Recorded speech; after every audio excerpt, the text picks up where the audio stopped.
This is Public Access Signals from the Other Side TV Odyssey Part 2, the last session of our campaign. What we know so far.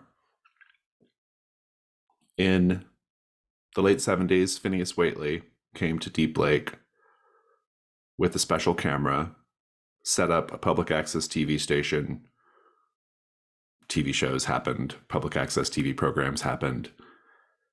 And at some point in the early 90s, they started making an actual proper television show, a soap opera called I Dream of Deep Lake. It was around this time that the station disappeared. We don't know why it disappeared. That is not a question we know the answer to, and we may not get an answer to it. But what we do know is that shortly thereafter, a woman working for a mysterious agency, her name is Mrs. Steele, was trying to get her hands on that camera and figure out what happened. She began to put in place the process to find the camera. Phineas Waitley, or perhaps the camera itself, managed to do magic to hide the camera in the tunnels beneath Deep Lake. And Mrs. Steele knew that the Odyssey tapes might be some way of figuring out what happened, might contain some clues. Eventually, she and her organization landed on, we need some way of, we need a cipher. And it was determined that the cipher was this VCR that could make copies of the tapes and show something different on them. In any case, they could not do it themselves. It was hidden specifically from her. And so she went about the long project of trying to figure out where the camera was. That's where you all come in. You all get wrapped up in the various mysteries around Deep Lake. And we know that whatever happened to the TV station, indeed, the program I Dream of Deep Lake is connected to the events of the last 10 years or so and all the things that have been going on. We know that I Dream of Deep Lake exists in this other place. It exists in a weird dimension where the actors are both aware and unaware that they are actors in a TV show, that they are characters on a TV show. And we know that Elliot and Casey were introduced to the program late. And then something happened with Elliot and Casey that caused Casey to end up dead in a closet in 26 Rodenbecker Street. We don't know if Elliot killed him. We don't know what happened exactly there, but we know something happened. And this has caused the program to get messed up and to keep relooping over and over again. This relooping is causing a thinning of whatever is keeping ancient shit in the earth in Degoya County under control. It's thinning that barrier, which is what you've all been dealing with. And now you have managed to find yourselves in I Dream of Deep Lake. You found the camera. You got to the place, and you have to figure out what happened between Elliot and Casey in order to intervene and to stop this from happening over and over and over again and continually destabilizing whatever's going on in Degoya County, whatever's holding back the horrors in Degoya County. It was no accident that Casey was the first person you met when you arrived in Deep Lake, the first person who pointed you in the direction of the mystery of Escondido Street. We didn't quite say so last time, but my thinking, my theory, and this might play into the eventual answer, my theory is that whatever happened with the Rappaports, that incident is when Elliot and Casey were introduced into the reality of I Dream of Deep Lake. And in much the same way you're able to cross back and forth between these various dimensions, you needed the help of the camera, but nevertheless you were able to do it. But in other ways, you've gone to other dimensions. So are Casey and Elliot, and the child Casey and Elliot have been in the background the whole time, kind of hoping you would reach this point. I think whether they were conscious of that or not is unclear, but you were meant to intervene here, and you were meant to take some kind of action. And so, with that summary, um, I'll also note that Mrs. Steele did get her hands on the camera, and she is now off to deal with something she calls the Red Moon, which was a warning or taunt made at her by the man in the silver suit. What the connection to the Red Moon and the current events is unclear, but it's of obvious interest to Mrs. Steele. It's of very great interest to the man in the silver suit, and we're not sure about Big Man. But also, Our Dream of Deep Lake has its own version of Big Man, the tattooed wanderer, the drunk, and so that's just another little interesting note. But we should go through these clues because I think these clues are important. These clues to figure out what happened between Casey and Elliot so you can intervene and stop it. We have this quote, Abigail did it. Who knows what that probably refers to Escondido Street, but in that mystery, but we don't know for sure. But you can interpret it however you want. Casey Wilcox, in the reality of I Dream of Deep Lake, is a hustler, was selling his body. Elliot was not originally part of the production. Only 3 places in I Dream of Deep Lake are not artificial sets: 26 Rodenbecker Street, 18 Escondido Street, and Rodenbecker Ranch. Casey and Elliot in I Dream of Deep Lake had some kind of heated fight. And then we have a quote from the Wanderer from I Dream of Deep Lake's version of the Big Man. Everything begins and ends at the ranch. When we last left the characters, Topher and Nathan were coming out of the fake jail and we're walking down the streets of idealized Deep Lake, of soap opera Deep Lake. And Ashley and Sean are walking down a dark tunnel to a lit room. Ashley and Sean also encountered some kind of shadowy entity between the walls. We don't know who that entity is yet, but the implication is that they're between the walls and they've always been between the walls. Are there any questions before we kick off? You have 6 clues on a 6 complexity question. You don't need too much more to have a good go at this. Let's just see where you all end up. Nathan and Topher.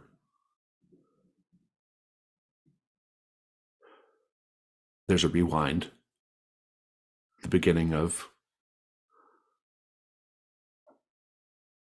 Elliot and Casey's introduction into the world is starting again.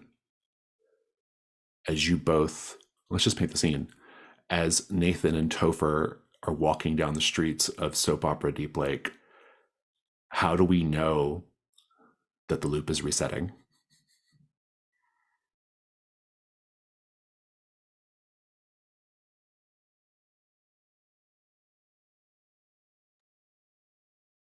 The sun in the sky, which the longer you look at it, your brain starts to hurt because not because of the brightness of the light, but that doesn't help. It's like you look at it and you realize it is the sun. It's so far away, but it's also so close, and it's a stage light, but it's not a stage light. It's far. Anyway, don't think about that too long. It was kind of slowly trailing across the sky, making kind of like shifting daylight, but now it just comes to a stop. All the shadows stop shifting, and then they begin to go in the counterclockwise direction as the light of day resets to 1.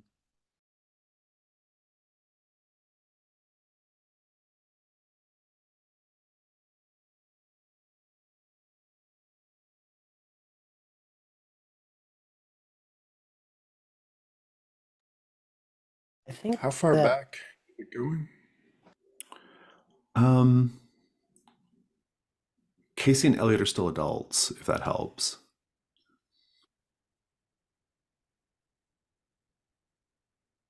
I think that There's something very barely audible above or just below anything else.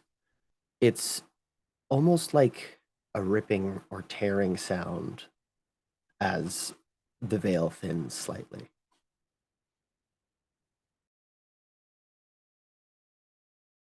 I think as Topher and Nathan are walking down this street, a shape that is almost just barely discernible as human seems to step out from nowhere, reaches into one of the newspaper boxes, and swaps out the papers that are in there, and then disappears. Um, it's a feeling like violently hitting the brakes on your car and no one actually stops, but it's that feeling of being lurched forward, being pulled back by the seatbelt, like something is moving or stopping to move and you were not prepared for it. I'll add one more just because I liked steps a lot. When that thinning of the veil feeling comes, texture underfoot, it becomes slightly different. For a moment, it's like everything here is made of cartilage and flesh. There's a bit of give to it, but then it reasserts. Let's pick up on this thinning of the veil idea. Ashley and Sean, the end of that tunnel opens up into the big open kitchen of Rodenbecker Ranch, a place you've been to a couple times before. You're in the real world, such as it is. Let's paint the scene. How can we tell that that barrier between you, this world, and the horrors of the desert is thinner? The soft whispers that might occasionally caress the latchkey's ear, any errant wind that might particularly blow the name Ashley in her ear, memories of her old life, memories of her mother, all of those hauntings of our own individual pasts are still present, but now it's very clear more than ever that those voices, those memories we think are touching us again are simply wearing the mask of our memories. There's a sort of evil, distorted, crackling static over underlaying that melancholic sense of something coming near.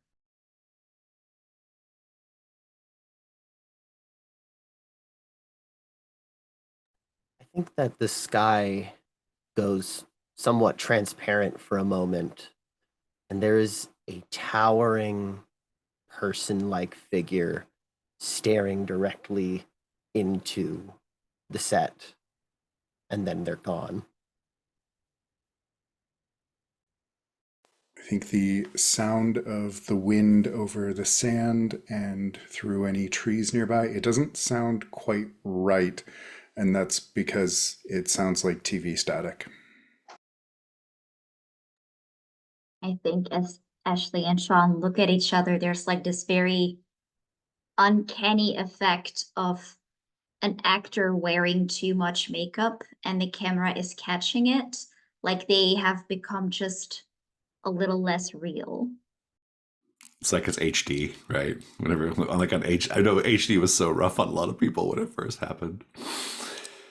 Fantastic. Sean and Ashley, you're in the kitchen of Rodenbecker Ranch. You can see that it's daytime outside. You know, just maybe in your bones, that you're back in your version of reality, not I Dream of Deep Lake. You hear down the hall, at the far end of the hall, behind a closed door, from the room that cousin Dolores used to camp in, you hear sounds. You hear a slow, romantic piano tinkling from a television or radio, perhaps. What do you do?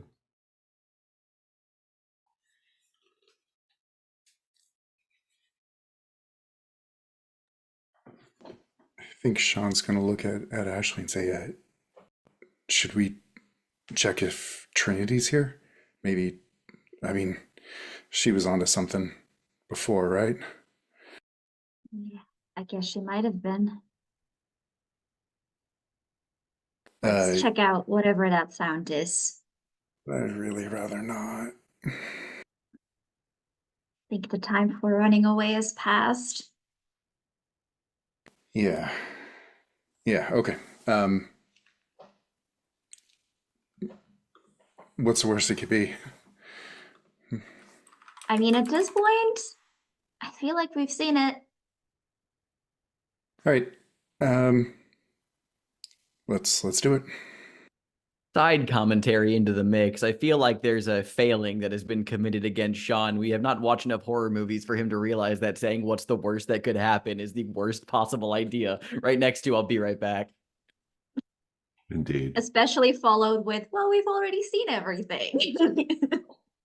As you're both going down the hall, Ashley, you'll be distracted by an open door to your right in the hall. An open door that has a staircase going up. An odd feature for a single level ranch style house. And a voice quietly calling from at the top of these stairs. Hey kiddo, come up here for a second. I want to talk to you. What do you do? She sighs, holds up a hand and says, I know what you're going to say, and that's not to be separated and not go anywhere alone. But I need to do this. I need to know that this time I can do it, or I'll never know at all. Yeah. I mean, totally. I get it. And that's why I'm coming with you. I was gonna say, well, that went easier than I thought it would. Fine. Okay, just let me do this, okay? As long as you come back. And she'll start going up the stairs. Sean, are you going to press forward to the room with where the recording is playing? I suppose so, yeah. Nathan and Topher,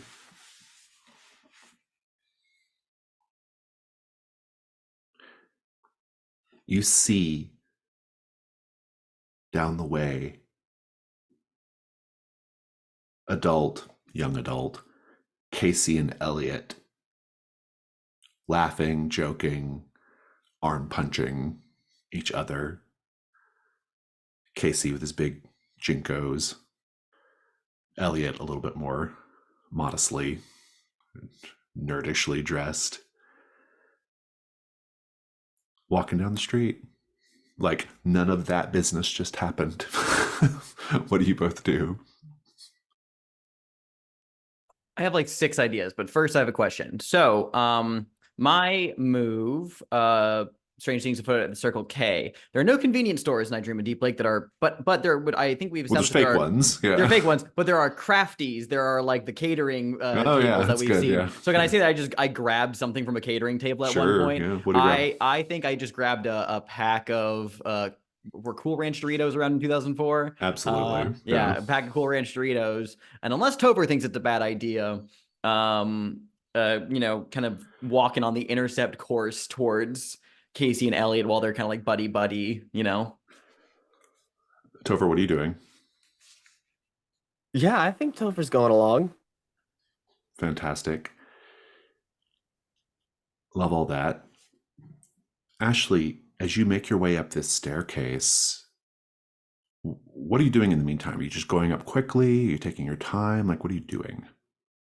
I think we see this shot of like her backlit. We see the knife sort of being held, not necessarily aggressively, but kind of just ready as she tentatively takes these steps and like with one hand pushes the door open.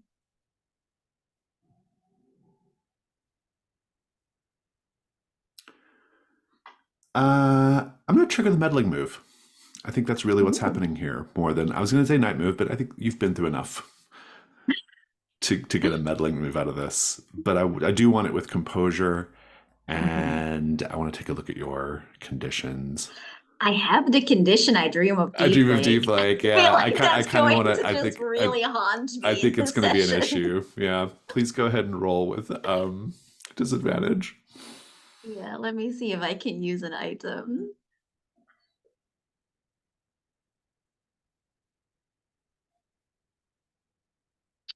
Um,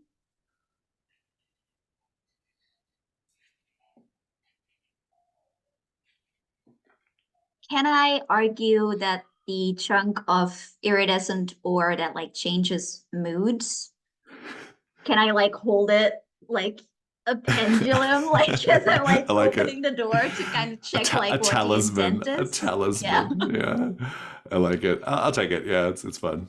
This is a weird scene. I'm into it. Well, that is still a 4. Oh. Oh, how interesting.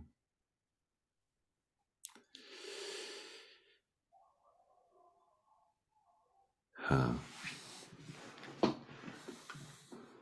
As you make your way up the stairs, you can see photographs on the walls of, they all depict Daryl Rodenbecker, Linnea and Trinity and Silas's dad, with a child. But you can't see who the child is. That part of your vision is occluded. They just appear as a shape to you in the pictures. But you can see that there's a progression of like the child being young, the child being a teenager, the child being older. They're happy pictures. They're pictures of hunting. They're pictures of getting ready for prom. It's all that kind of thing. And as you reach the top of the stairs,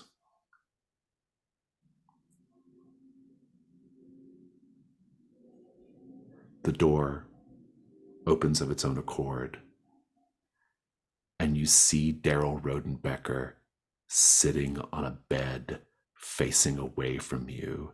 It's definitely Daryl, though. And he says, "Hey, kiddo. I'm really sorry what happened between you and me.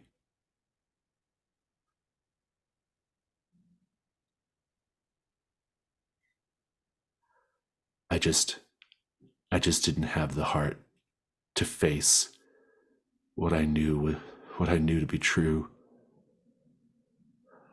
I didn't have any choice. I regret the decisions I made. And I'd take it all back if I could."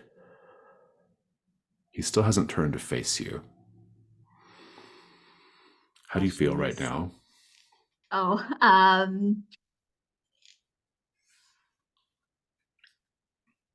disturbed is probably the best. I think she's more like kind of caught off guard. She was like so convinced it was gonna be her mother again, like all of that. And this feels like it feels like a jump scare waiting to happen. It's like this isn't it. I know this isn't it. And like that kind of anxiety is building. I like the condition. I like a condition waiting for the jump scare. That's pretty good. Sean Thompson, you get to the door. There's clearly a video being played on Dolores's TV. Remember, she watched videos all day back when she was here. What do you do? Does the video look familiar from, is it something we've seen before? Do you open the door to peek in? Oh, yes. Yeah. Make the meddling move with composure. And weirdly, I don't think any of your conditions are going to apply. So somehow. That's 7. As you crack open the door, you see the title card of I Dream of Deep Lake popping up on the TV screen. And you can see the glint of shiny black latex peeking down from the bottom of Dolores's chair facing away from you. It's Trinity. She's sitting in the chair watching the video. She says, "You might as well come on in." Yeah. We were looking for you, actually. I can tell from the look on your face that the sleeper has awakened.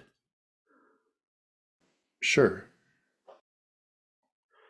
Have a seat. He'll sit on the edge of the bed. If you're going to join the resistance, you need to be debriefed. Yeah, I think I might be one of the ones, maybe? We'll come back to this.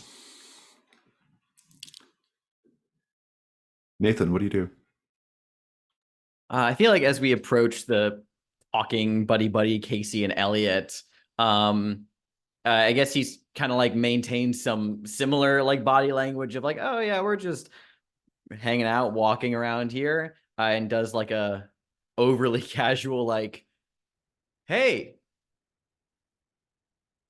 It's so awkward, but They like, look just, up. yeah. They're like, and they look kind of confused. Like they do that thing where like when people don't recognize you, but they think they're supposed to recognize you, they do that face, like, oh, hey. But you can tell they don't recognize you. What do you do? Nathan has like, popped open the Doritos bag and he's just walking and he just says, long shoot. Am I right? They look at each other and like, are you some kind of photographer or something? Oh, no, sorry. I'm from out of town, LA. That's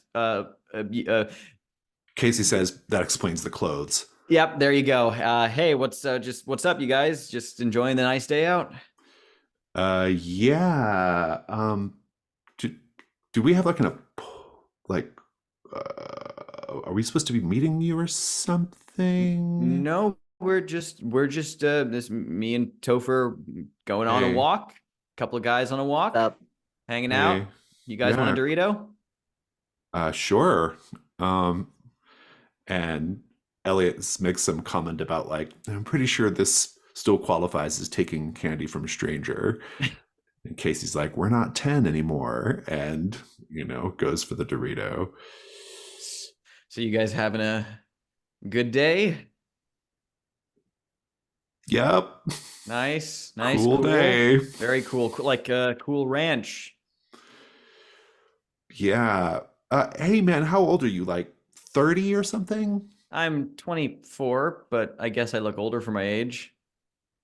Yeah, well it's just kind of weird if like an older guy just walk up to a couple of. Okay, so this is like really funny, and I would love to keep watching it because it's hilarious personally. Sorry, Nathan, but it really is. However, I think that maybe, just maybe, I'm gonna be a little blunt here. Hey, Casey, Elliot, why are you two? They know our names. Oh yeah, no, I do. That's so weird. Why are you guys beefing so hard? Why does one of you want to kill the other? What's the deal? Oh, that's a good enough for a meddling move, actually. If you want, if you don't mind, if you don't mind marking the Doritos, I'll let. No, Topher absolutely. That was at advantage. Yeah. Hell yeah. That's what I was hoping for. Wow. I mean, this good. 11. Oh.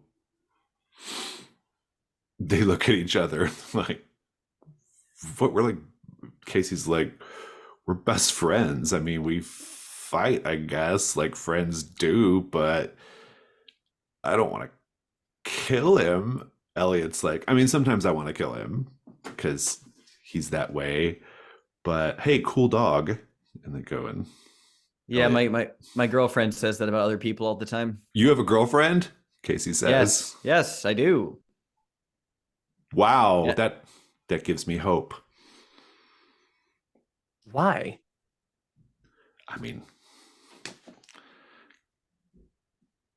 clearly. Did you not have any?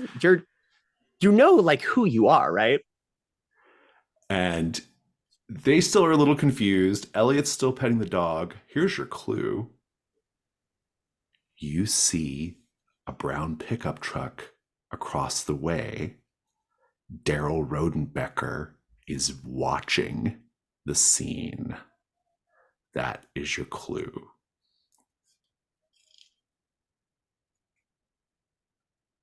I think Nathan snaps a little bit. He's just like, when is the last time either of you spoke to a girl that wasn't your sister? Elliot looks up and says, who's my sister? Yes. I don't have a sister. What are you talking about? Okay. Okay. Fucking point being, little assholes. That's my point. Fuck. Dude, we just met. Like, Dude, we just met and you suddenly comment about me like that. I'm not good at this, Topher. He just like turns around. No, Nathan's right, though. He's not great at words, but he's right. You're being dicks to people that just walked up and offered you Doritos. Casey's like, that's totally fair. I get it. I apologize. I'm sorry. Thank you. Thanks. Also, there's a creepy guy in a truck watching us. And Casey looks over his shoulder. He's like, oh, yeah, that's, yeah, don't worry about him. Well, I guess you kids have a good day, whatever you're planning to do. Thanks, random people who accosted us on the street with Doritos. And they keep going. Like when they're gone, Bye, like, cool dog. is that is Mr. W's the cool dog, right? That's not that's not like a I'm pretty nickname sure. they're giving me. That was Okay, definitely thank not God. you, Casey says. You Walks off. fucking little assholes. He like turns back over and says, I cannot believe that no matter where or when we are, those two are just shitheads all the time. I don't know why we ever saved them. Wow, that was a really mean thing to say. What the fuck is going on? To be fair, yeah, they're kind of being dicks right now. Their haterade for Nathan stretches across dimensions and realities. And why am I, Topher, why am I like, so why am I targeted? What is it? Is it the blazer? You want the real answer or the funny one? Which one will make me hurt less? I don't know. Okay, you can give me both. The funny one's the blazer. Okay, and the honest one? Dude, are you blind? They look up to you. What? Do you not have like, honey, I'm autistic and I can tell. No, I'm autistic and I know this too, but like, wait, hold on. At what point does that indicate they look up to me? What? Well, I mean, at least they did when they were the small versions. Oh, maybe. Okay. There's So it's clearly kinda- something that's like residual going on. So it's like in first grade when Bill Rizecki put gum in Cynthia Weaver's hair because he actually liked her and just wanted to. Kind of. Okay. I think I mean, you helped save both of them. Yeah, but they don't know that right now. I mean, I guess could just, I don't know. Yes and no. Fuck, I don't. And like, Mhm. I don't know. What are we Elliot at least doing? never forgot you. Fair. What are we doing? There's Going to the ranch, I think. why? Yeah, that's a good idea. That seems to be where things are pointing to. This whole TV show thing, it's like we meet people who are in character, but then there are people who are not in character who know it's a set, and then there are people who don't know it's a set. And Man, I worked in think- background. I didn't do this. I didn't handle this kind of situation before. I think the secret is that they only know that they're actors when they're backstage. Maybe that. Oh, that's efficient and definitely breaks a lot of union rules. I bet. I have. Oh my God! Wait, I I have an think idea. all of this breaks every union rule. Yeah, no, you're right. I'm normalizing. I have an idea. It might not work. It probably won't work, but it's worth a shot. Um, basically, this is a dumb idea, but Jason, go on a walk with me here for a moment. So, this thinning of the veil, right? We're in a place where things don't really make sense. There's ebbing and flow between dimensions here. Is It it has its in own any? it has its own Yeah, particular logic, I think. but yeah. exactly. Is there any possible reality in which I could call Geraldine Ambrose since I have her phone number? Oh, like calling her across dimensions? Yeah, basically. That would be Basically. intriguing. A real actor in here. Yeah, that would be interesting. Ooh, I'm kind of into that. Yeah, well, let's think on it. Let me Yeah, get back over there to is. Sean and Ashley. Sean, Trinity says,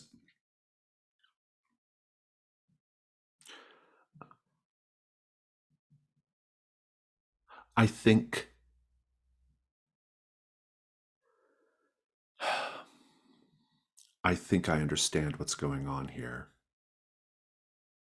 I've started to become conscious of what's happening. I mean, Our that's great. reality. We people who have taken the red pill. Our reality is much closer to the 1999 Wachowski classic, The Matrix, than we know.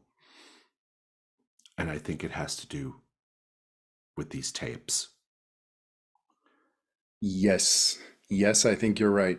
For sure. No, listen.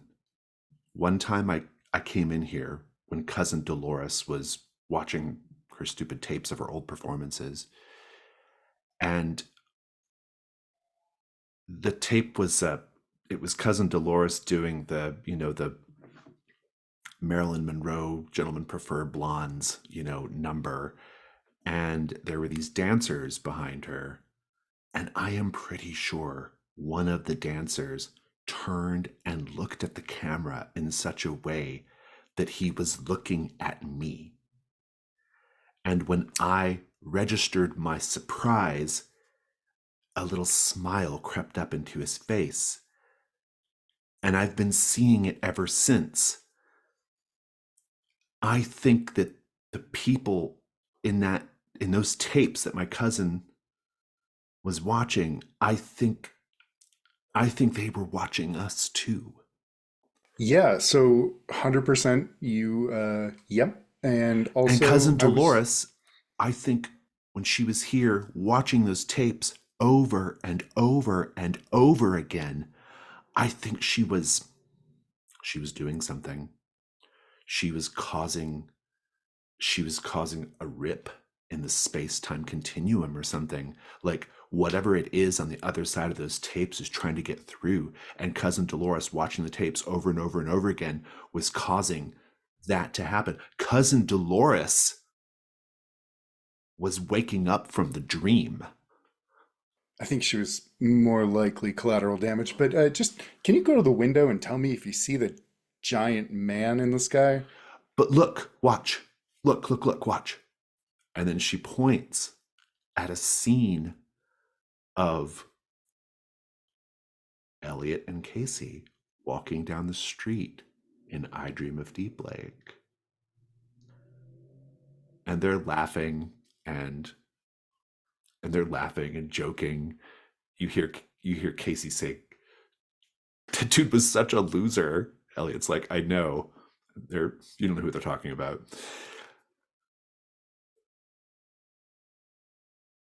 And Trinity goes, look, they want us to see something.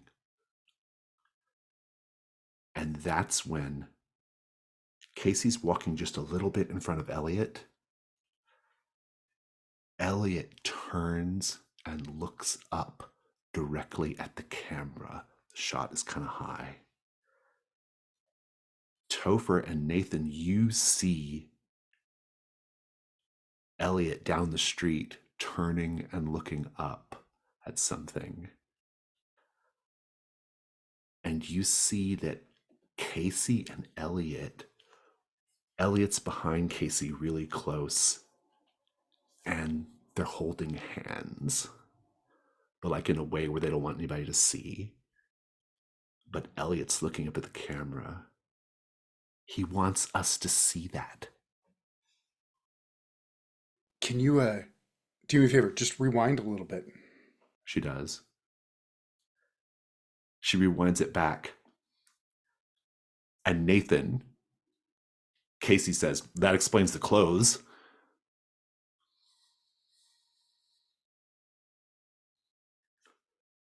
And that whole scene plays out again between the four of you and Mr. W.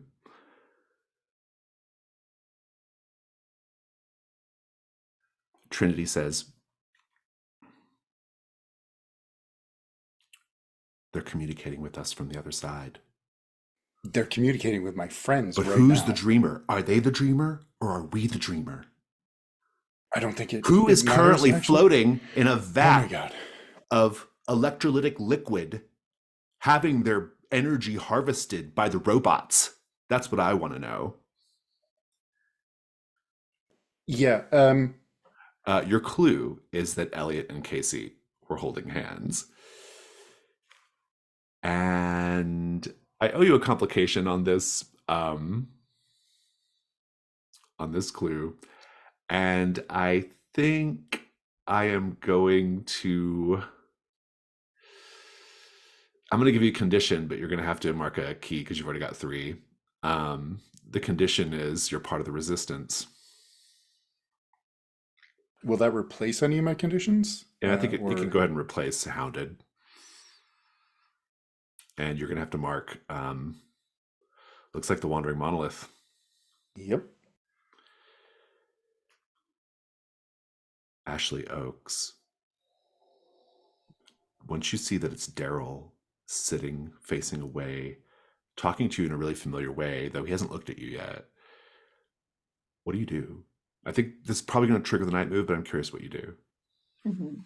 Yeah, I will first of all tank that condition with my custom move, Oh, okay. which allows me to store conditions Mhm. if I kind of ignore them with the power of optimism and like Right, taking yeah. it in stride. Yeah. So I think we see like Ashley we see her knuckles go a little white on the knife for a second, and then she relaxes like, oh, it's just you. You want to turn around, buddy? You want to tell me what's going on? Or should I drop the knife and look under the bed first? He turns and he says, oh, I thought you were someone else. Who? Make the meddling move with composure again. Okay. At disadvantage for I Dream of Deep Lake, or? No. Okay. Come on, guys. That is a 7. He says, just get out of here. Go back to wherever you came from. And here you can see more of those photographs like we're in the staircase. The photographs are of Daryl and Casey. But they don't make any sense because they show a Daryl who was like a male role model figure in Casey's life, but we know that's not true. But that's your clue. He says, just go back wherever you came from. You don't belong here. Well, that's sort of the problem. I can't. I'm stuck here. Or maybe I'm not, and maybe that is the problem, that nothing is stuck here and it's bleeding all over and it's staining the pretty rugs and we need to clean it up before the cops come. That metaphor got away from me really fast, but that's what I mean. And I think she kind of like will walk towards him and sit next to him, looking at the pictures and says, When you sit down "Stop." on the bed, you will see that there's a large full-length mirror that you're now looking into. And sitting next to the two of you on the bed is the big man. He says, "You better be careful, little girl. I haven't had time to come collect this one yet."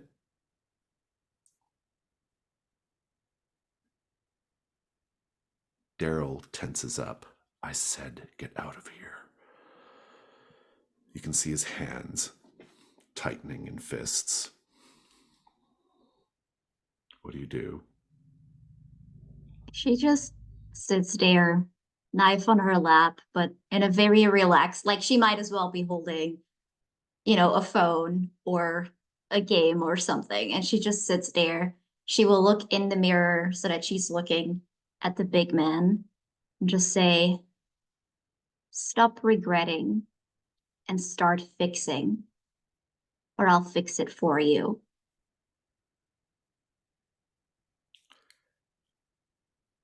In the very background of that mirror scene, you can see that it's nighttime, not daytime, and the moon is bright in the sky.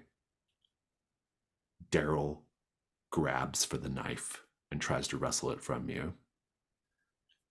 This is the night move. What are you afraid is going to happen if you fail? That the big man will collect me, that he wasn't talking about Daryl at all. Ooh. Plot twist.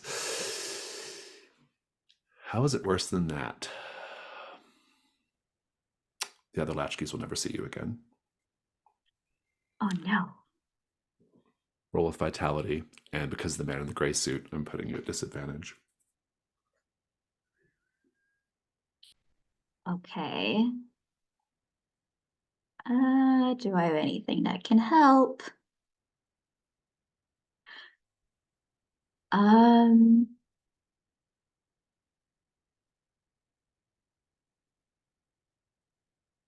oof. Yeah, can I use my clicker keychain? I think like as he grabs for the knife, we see Ashley's hands going for like a belt. She will grab the keychain and like jam it in his eye Nice. while his hands are occupied with the knife. That'll balance out 2d6 plus vitality. That is a 10. Nice. We'll come back to this. Nathan and Topher, you play through that whole scene again, and you see them walk off. These fucking nosebleeds. I'm getting really tired of them.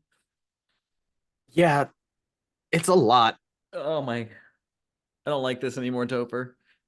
You liked it? No, I don't know why I said that. Fair.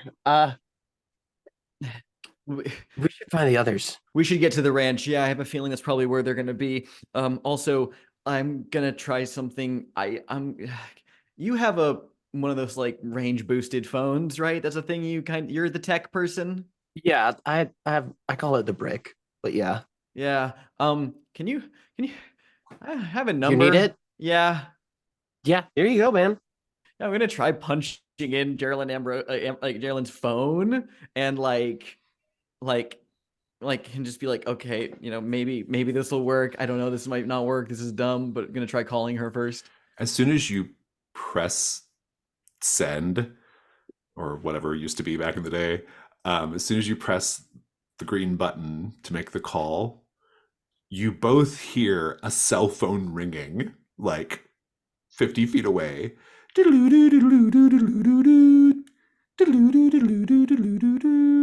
Beep. I turn it off. I'm like, Geraldine? And you hear very quietly, "Oh my God, I knew someone was going to recognize me here." No, Geraldine, Nathan Toomey. We met in La Fresca. You gave me your phone number? Geraldine Ambrose comes around from one of the fake buildings. She's still like, she's in the middle of hair and makeup, so she's wearing like a white terry cloth robe and like has a towel on her head. And she's like, listen, I understand that because there's an actual celebrity here on set for this special episode, I realize that some of the extras and non-union actors might want to get my autograph, and I'm happy to do that. I don't want your but autograph. there is a time and a place. Not what's happening here. Sorry, Nathan, do you not Nathan, backstage. what? Backstage. We go backstage. Oh, what? He's so confused. He just goes like, but we're not backstage right now. No, Or are go we? backstage with Oh, her. okay. I rushed towards the backstage. Let's take a 5-minute break. Ashley, since you got a 10, you have control of the fiction. Go ahead and just tell me what happens with Daryl Rodenbecker. The keychain goes deep into his eye. She pulls it out again. We hear like the wet pop of the eye just popping out as she smashes it away. He lets go of the knife, like screaming as the blood just like starts spurting through his fingers. She grabs the knife, kicks him down to the floor, and we just see like her hands going up and down as we see the mirror with the big man, and he's just calmly watching as the blood splatters go on the mirror. And then she looks up and says, collect him or leave, I guess. I love it.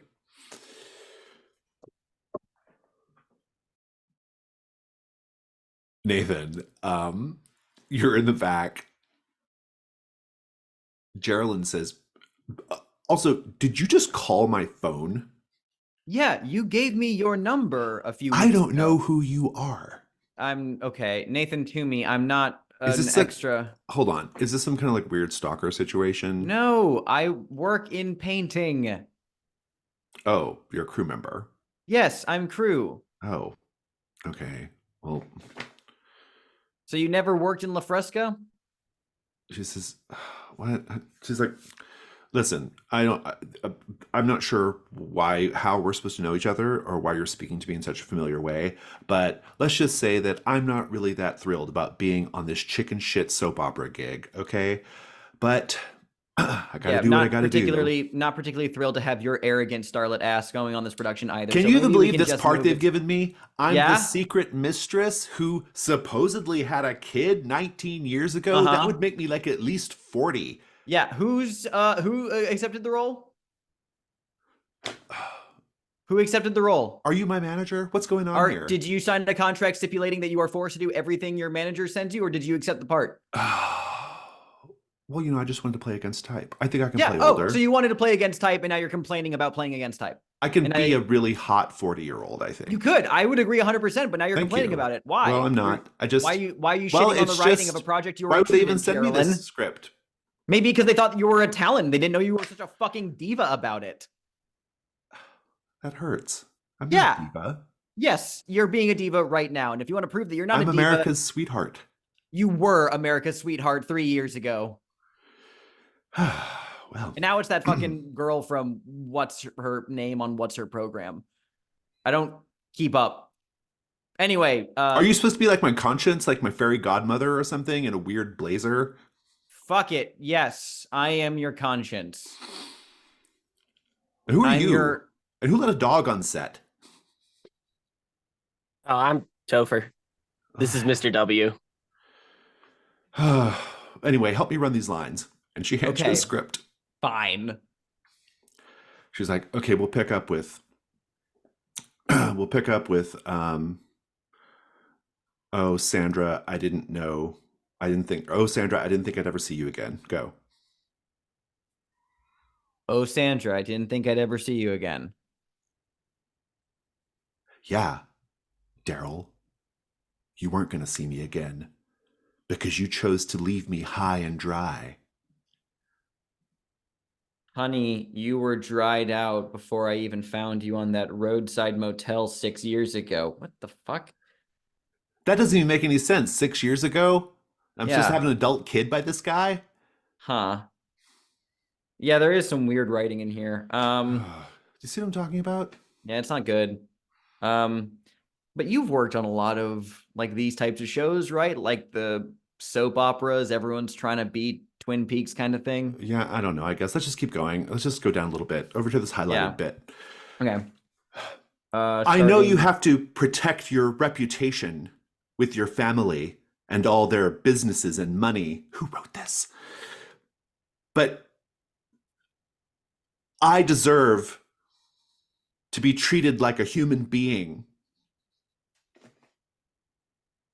The only thing you deserve is what's coming your way.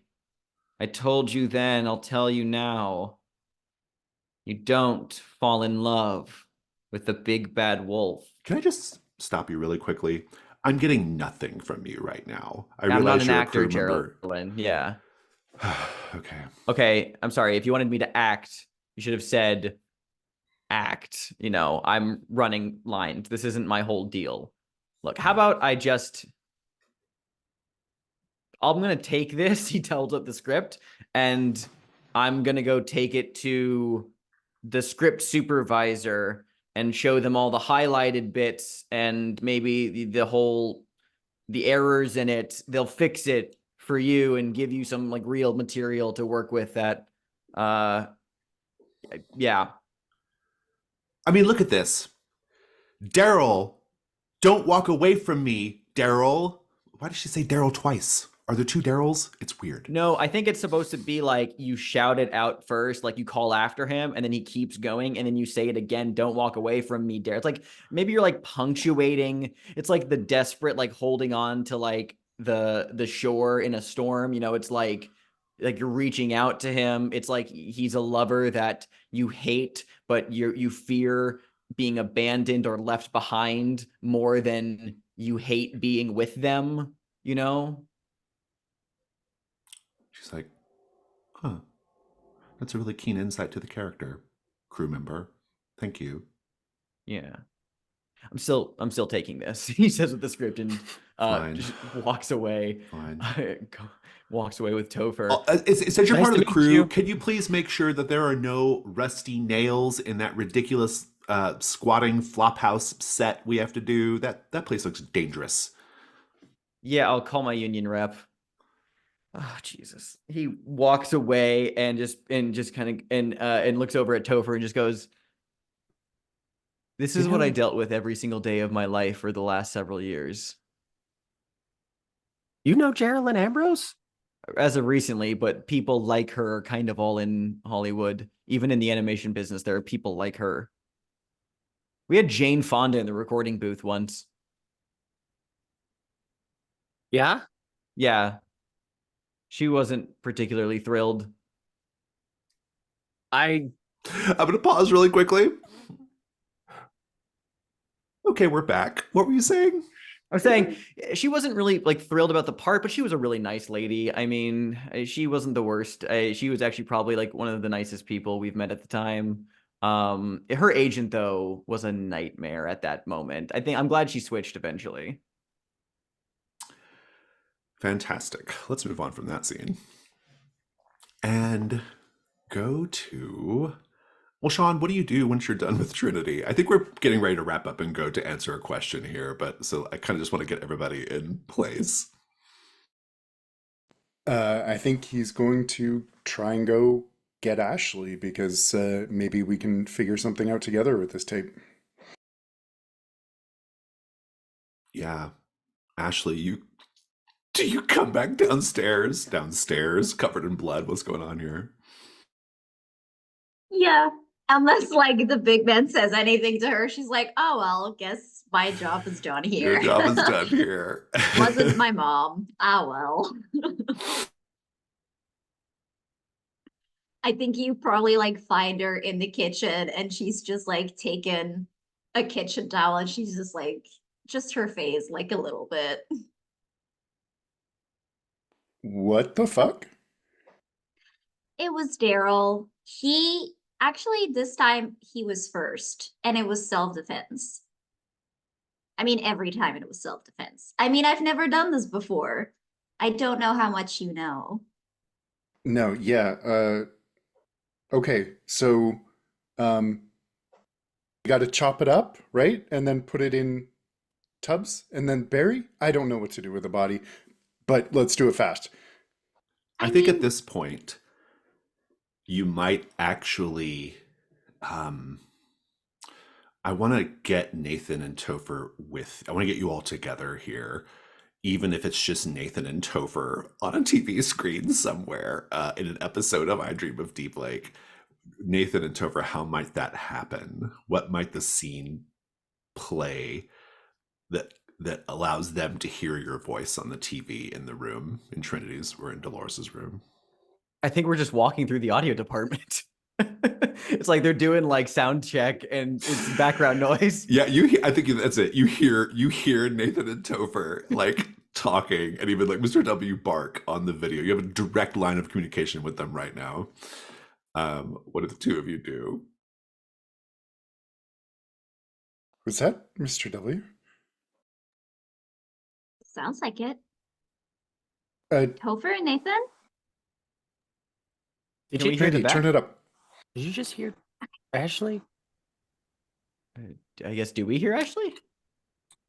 I think it's more like you have a vague awareness. Yeah. Ashley, can you hear us? Yes, I can hear you. That's why I call your name. I think they're listening. I'm not Mm. sure. Yeah, it Okay. feels like from right there, Yeah, but it I feels like don't know what that means. Neither do I. Hey, we just got a script for the episode, and we're thinking about going to Rodenbecker Ranch. That's where we are. Good. Good. Okay, we're hoping that's where you are, and so if you're not there, you should make your way there because we're going there. This is really stupid. It really is. Hey, did you guys know that Nathan knows Gerald? That's not important, actually. Where Geraldine is are in we? this? Geraldine, but yeah. Geraldine, yep. Okay. There's only everything's really weird. I think it just First of cuts. all- I think it just cuts to that scene, Ashley and Sean. It cuts to that scene at the show of Geraldine Ambrose in costume having a conversation with Daryl Rodenbecker, a much younger, more soap opera handsome Daryl Rodenbecker, confronting him. After he left her with their bastard child all those years ago.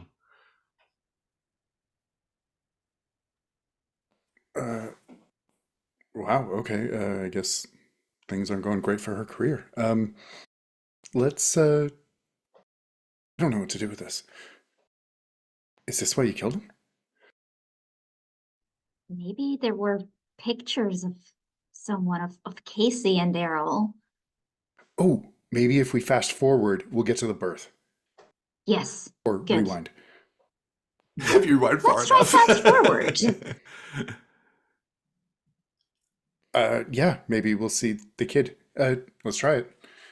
Let's I try think it. at this point we should go ahead and answer a question. And Gonna say, so let's review your clues. You have this quote, Abigail did it. Casey Wilcox was the I Dream of Deep Lake. Casey Wilcox was selling his body. Elliot was not originally part of the production. Rodenbecker, Escondido, and Rodenbecker Ranch are the only three real places in the soap opera. Casey and Elliot had some kind of fight. The quote, everything begins and ends at the ranch. Daryl Rodenbecker, the soap opera Daryl Rodenbecker, was watching Casey and Elliot. Elliot and Casey were holding hands, showing that their relationship is deeper than just friendship. And photos of Daryl and Casey as if Daryl was a father figure to Casey, though we have reason to believe that this is a timeline that did not get pursued. This is a path. And of course, the script strongly suggests that Casey is Daryl's son, but what do we think the answer is? What actually happened to Casey? Also, we know that Geraldine is supposed to appear in the 26 Rodenbecker Street house at some point. And remind me, Abigail was Abigail Casey's The sister, Elliot's was the sister sister. of was Elliot's sister. sister. Yeah, Elliot's yeah, sister. yeah, with Elliot's sister. Cool. I think that's just a reference to how they got Yeah.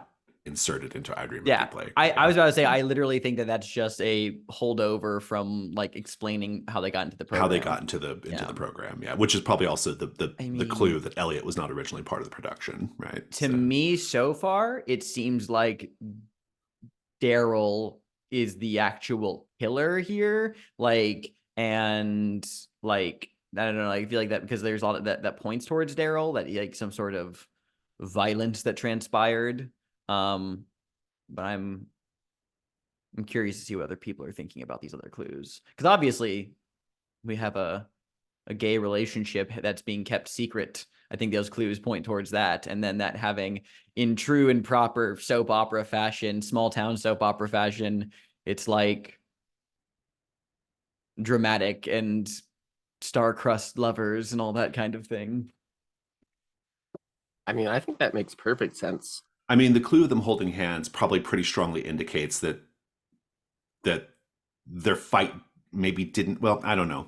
It's suggestive that there was like more there than just a friendship. Whether that implicates Casey and wanting to kill him or not is unclear. Like, I don't know if there's like some, or Elliot wanted to kill Casey. Like, I don't know. I think you're probably right that Elliot didn't do the deed, but I think we just have to kind of get there with the clues somehow.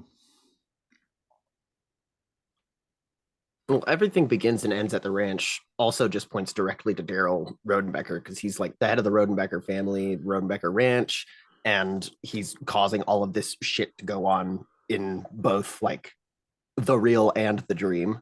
I mean, considering that the sets, the only sets are Rodenbecker Street, 18 Escondido, and Rodenbecker Ranch. I mean, that's very. They're the three like, places that are implicated in that storyline. Exactly. Right? Yeah. That just that contextualizes the kind of how it's centered around these three people: Casey, Elliot, and Daryl. Yeah. I think that's the fact probably that right. Daryl Rodenbecker was watching Casey and Elliot. Like, obviously, there's so much here that points at Daryl, and then the photos of Daryl and Casey, as if Daryl was a father figure, even if that wasn't necessarily a thing that was pursued. It's like, you know, like in Inception, when it's like how it's like the longer you're in the dream, the manifestations in the dream start to like hone in on you and like target you and try to kill you. Is this version of Daryl Rodenbecker like beginning to like realize, like, because originally it was supposed to be this plot line about how there's like a fatherly relationship, but now it's like it's kind of, we're getting the psychic or whatever supernatural backlash of like interlopers being in here and now actively changing the plot of the show, and it's now resorting to just like a murder plot line as opposed to like a family like drama plot line. What if it's simpler than that and Casey actually is Daryl's illegitimate son? Daryl found out and also learned that Casey is a hustler. He can't have the Rodenbecker fortune going to someone like that. Yeah, exactly. Oh, it's such a soap opera plot line, right? Yeah. Like yeah. That's and the fight Yeah, between and that could Casey also and be- Elliot. That's so good. Yeah. That's so good. And that could also be the fight with Elliot, you know, being like, well, probably like, don't, you know, do that. But also maybe like, why are you trying to make Daryl, like maybe Casey was like wanting Daryl to be like a real dad, and Elliot's like, no, he's not good for you. Or Elliot was, because you know, Daryl was being toxic and mean and awful about this, and Elliot was like, I'm gonna go like give him a fucking piece of my mind, and they got in a fight about it because Elliot was trying to defend Casey. And then that would explain why Elliot's getting implicated in the murder anyway, is because He just happened to be there. He just happened to be there, and Yeah. he was going there to like pick a fight with Daryl anyway, and that's why they were fighting, because Casey didn't want him to go confront Daryl about this. Or they Very were just soap having opera. a lover's spat, and Daryl used that as True. It's a cover. Yeah, as cover. It's a lot of good territory in there. I'm curious about the Sandra thing, or the Sandra/Geraldine thing, the Sandra character. Mm-hmm. Clearly, the character was added late in the production in order to come up with this weird plot thread. part of me thinks that the part of me thinks that the Casey being Daryl's secret love child is just a thing in the soap opera Yeah. because the soap opera Yeah. had to come up with storylines for these new characters who were airdropped in randomly. What if we just give But the- Geraldine But the something more to reality work with? thing Oh, go ahead. does like Ashley's scene does suggest that there might have been some truth to it too, which I think is Yeah. interesting, right?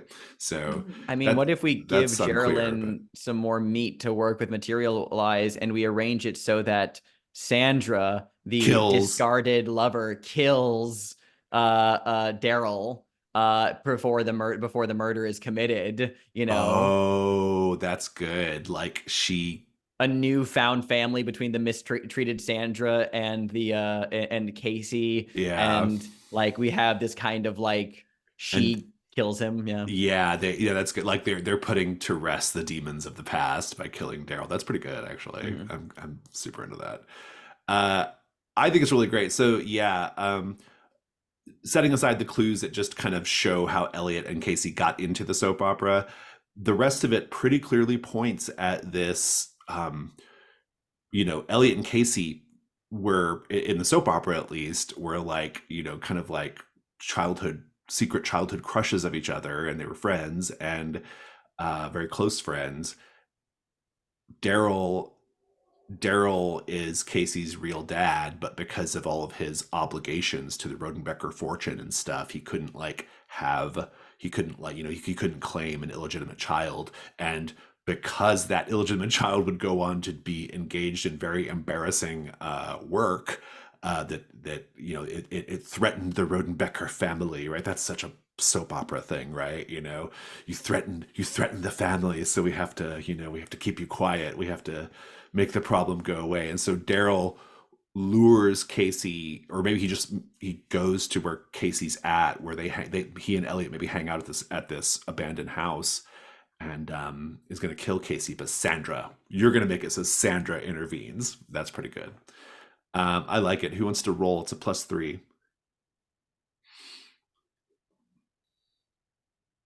If there are no objections, of course. I mean, I feel like it makes sense for Alex to do it. Oh, that's so stressful. Feel the Okay. pressure. I do feel the pressure. Potentially no. game-ending role. Yeah. No hard feelings, though, you know. Snake eyes. +3, right? It's +3. You'd have to roll pretty badly to miss here. It was a miss, but +3 is a 9. Okay, very good. Okay. I think I'll tell you what the complication is. The complication is when you go to do this,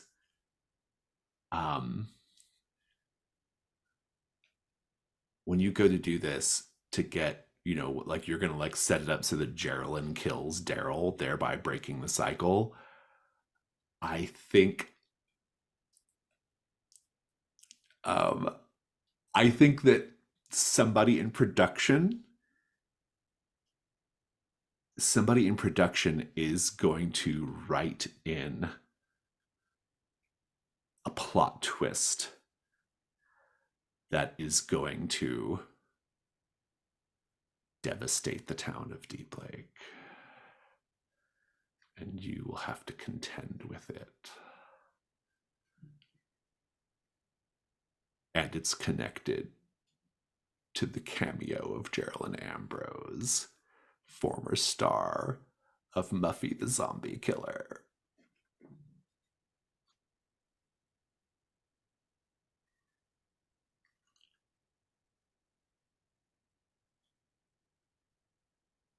Are we good? Well, damn. Yeah. I mean, works for me. Very good. So, I think the tricky thing is we don't have any way for Ashley and Sean to get back to where Nathan and Topher are right now because you don't have access to the camera. And so I guess I just want to know, Nathan and Topher, how do you get like, how do you convince production to change how that scene is going to play out at 26 Rodenbecker Street? Like, what do you do? How do you intervene? You can see Casey and Elliot going into the house. You can see Daryl creeping into the house. He parks his truck across the street, maybe even at 18 Escondido Street, hidden. He goes over to, sneaks into the house, and then Geraldine's like, what do I do now? Where do I go? This part of the script isn't finished.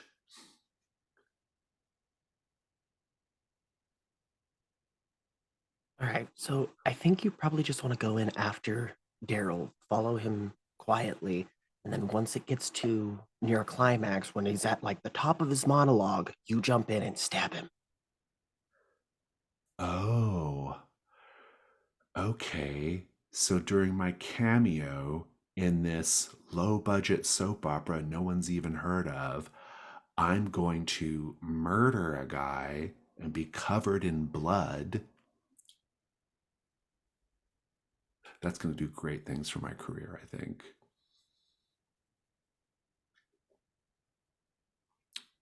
It's also kind of like a callback to Muffy, if you think about it. And she kind of like says, what do you mean a callback to Muffy? Badass woman killing assholes. I mean, the Oh. assholes were undead, but whatever. Oh, yeah, okay. That makes sense. I get it. Okay. And Sean and Ashley, you see the scene play out. What happens on I Dream of Deep Lake?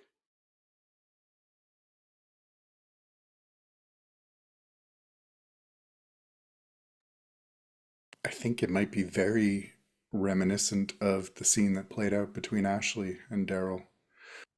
Daryl's expecting someone else, calls down from the top of the stairs, hey kiddo, come up here for a sec. Love it.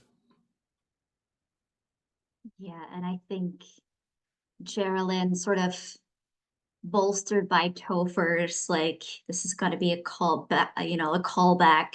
She's like, okay, I'm gonna ad-lib this a little bit. And I think we see her like stick the knife between his ribs, and she says, like, you're a monster, Daryl, but I'm what makes the monster shiver in the dark. And she like pulls it back out as he like very dramatically starts bleeding. I love it. I love it. That's so good.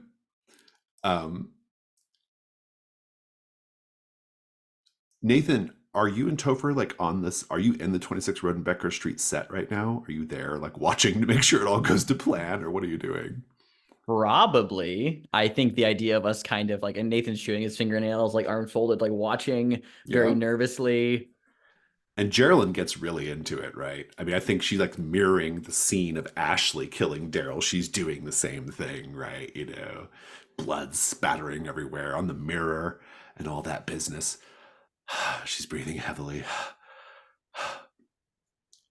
And then Casey looks over at you and he's like, okay, what do we do now? This is not in the script. What do we say? Is that supposed to be my mom?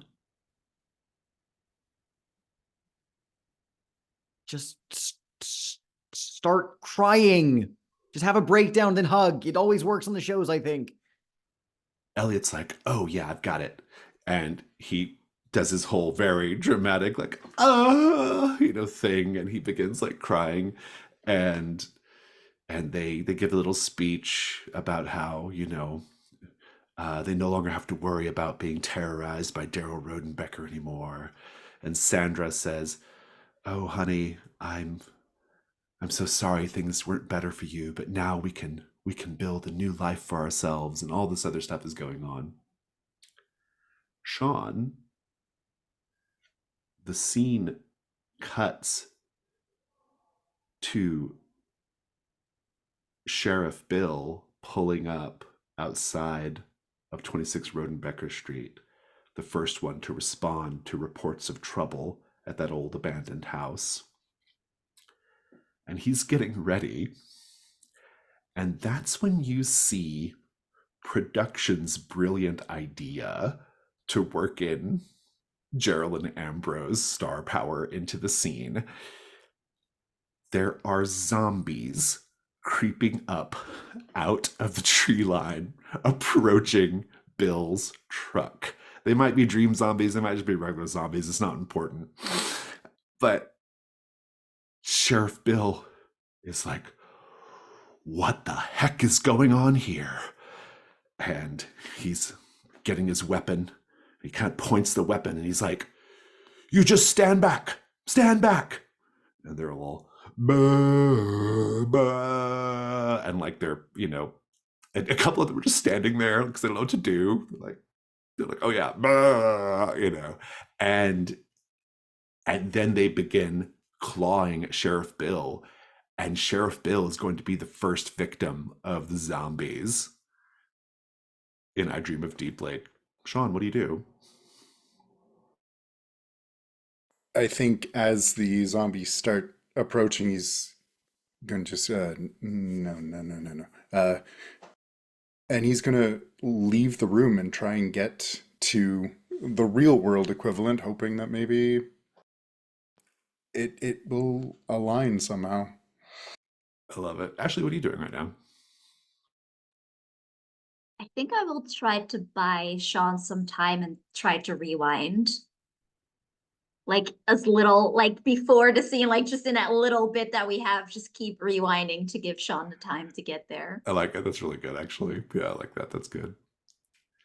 Nathan and Topher, you all start to hear the, you know, outside the house. And Geraldine's like, oh, I get it. Shut up, not now. I get it. Not now. Now we're in territory where I feel really comfortable.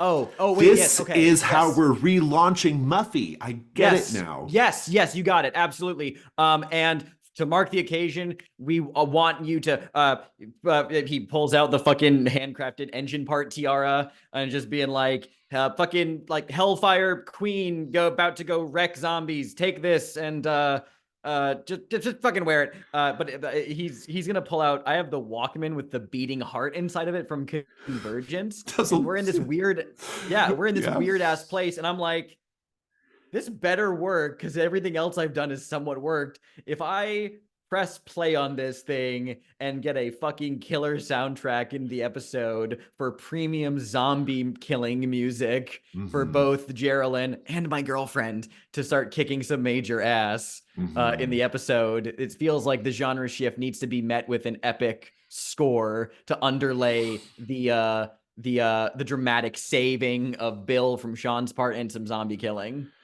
I hope they're able to clear that track to appear on the show. So that's great. I kind of love all that. I'm not sure I even need any die rolls here. I just want to zoom in on Sean. Sean, you can get to the sheriff's department office. What do you do? Oh, is that where I thought? Is that where the zombies were? I thought they were at the. Oh, well. So that's the thing. When you go, there's nothing. So like, okay. I think you're just looking for Sheriff Bill. Sheriff Bill's not there. That's not happening in the real world. Right. Okay. Yeah. He's gonna just push through the doors and hey, Bill. He's like, oh, hey, come on in. Yeah. We need to go to How's your day 26 going? Rodenbecker Street. That's really complicated question. He's like, well, I got us a lot of burgers, so here, sit down. What? And he sets down a bag of hamburgers and soda. I thought I was supposed to be coming to your place, but this works too. Yeah, I'm gonna go with it. Take a seat. Indeed. Let's just narrate Geraldine and Topher and Nathan and Sheriff Bill battling their way out of confused zombie extras, and wrap up I Dream of Deep Lake. Everybody just take a little piece of what's happening. Nathan, kick it off. Nathan just finds an aux cord just lying around somewhere in the backstage, plugs it into the Walkman, and the heart just begins to beat. And he's like swallows down like a little but presses play. And they hear the tape click in there, the little whir, and the heart just like stills. And then a track starts to play. I'll leave the details of the soundtrack up to either the imagination or someone else's detail. But he turns and watches all they could get clearance for is just like generic heavy metal guitar riff. Yeah. It's pretty good. There's a lot of djenting happening. Yeah. Yeah, I know that like Sean has never necessarily been like a Doom player. From maybe he played some Doom, I don't know, but just kind of seeing this even under his breath, the nerdiest thing Nathan has ever said, he just says, "All right, boys, rip and tear." All right, give us a little bit more, Topher. What's going on? I think that we see Topher fishing around in their pockets for a moment.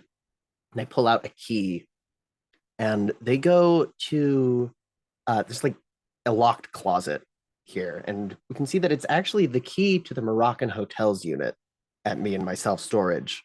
But when she puts it into the closet door here, opens it up, it just opens up into that storage container. And she pulls out a chainsaw. Nice. And starts revving it and puts on Adafoy's bull mask. One of the zombie extras is like, wait, this is a chainsaw thing? I thought this was a zombie thing. Just go with it. Ashley, give us a little bit more. What do you see on the tape? I think we see a shot of like Nathan behind a car or something, like trying to hide as the zombies are overwhelming him.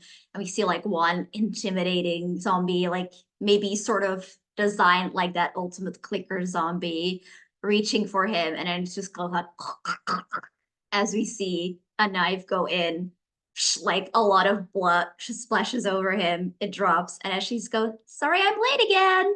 And immediately like hops into it, just like the knife flashing, zombies just dropping. Wait, so Ashley appears in the tape? Yeah, I think like when she realizes what's happening, she's like gonna just leave it and just run to the place that she or like gets there with the Jeep. Because I think so I don't think you have any way of getting back to the soap opera. Oh, Yeah. I think you're okay. stuck in the real world. Yeah, you're watching it on tape. Oh, okay. In that case, what I will do Maybe is Geraldine does it though. Yeah, in that case, we'll see Geraldine do it. And we'll see Ashley have like this, that's my job. Like gets this really disgusted look, like, bitch, please. Yeah. We have had some and Geraldine Ashley crossover today though, so yeah. Yeah, and I think in that case, what I will do is actually, if it's a VHS tape, she'll rip it out and she'll like with her knife, like slice out pieces of it. Like maybe there is a shot of Topher getting bitten or like Nathan like getting pulled under the car, and she'll just slash it out and remove it from the tape. Nice. Sean, how's your lunch date with Sheriff Bill going? I think he's waiting for that other shoe to drop. It doesn't. Like it's on like the edge of his seat. It's like before you went to the Chromatic Desert. It's like everything is like it was before.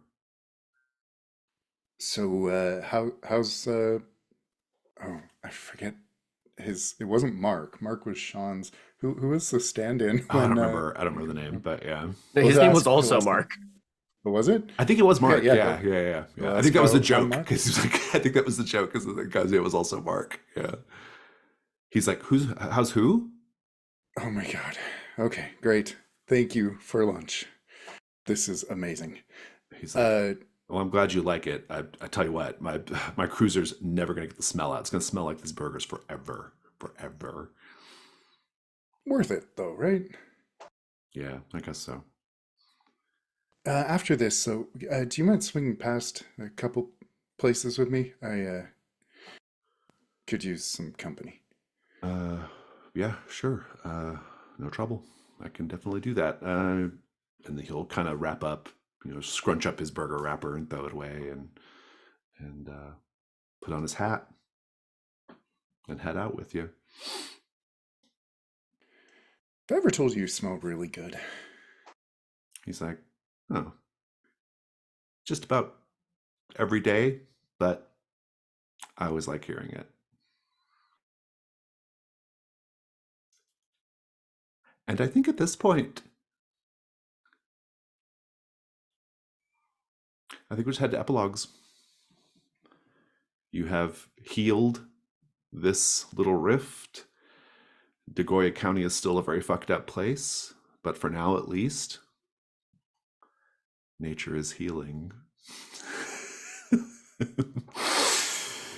Such as it is. You all can wander your way back to reality, however you have to do that. And you can all be together again. We'll take a 5-minute break. Think about your last scenes with each other, and think about your epilogues in the future for your character, where we see them. See you in 5.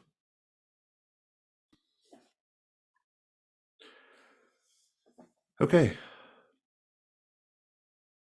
Who would like to start with their ending scenes as the summer wraps up? I What's have a happening? question. Yeah. Is TV Odyssey back? No.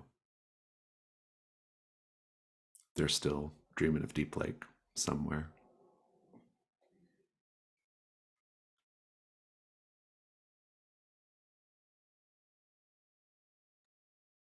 Are we kicking off epilogues, or are we just doing like little scenes Do little first? scenes with each other. Yeah, if you want to. I think we open up on the exterior of 26 Rodenbecker, blue skies overhead, couple of clouds, and God, is it Nathan's car or Ashley's car? Whose cars would have we had this campaign? Like, no, Nathan's, I have a car. I have a Nathan's, Nathan. yeah. Yeah, it's a Nathan. It's Nathan's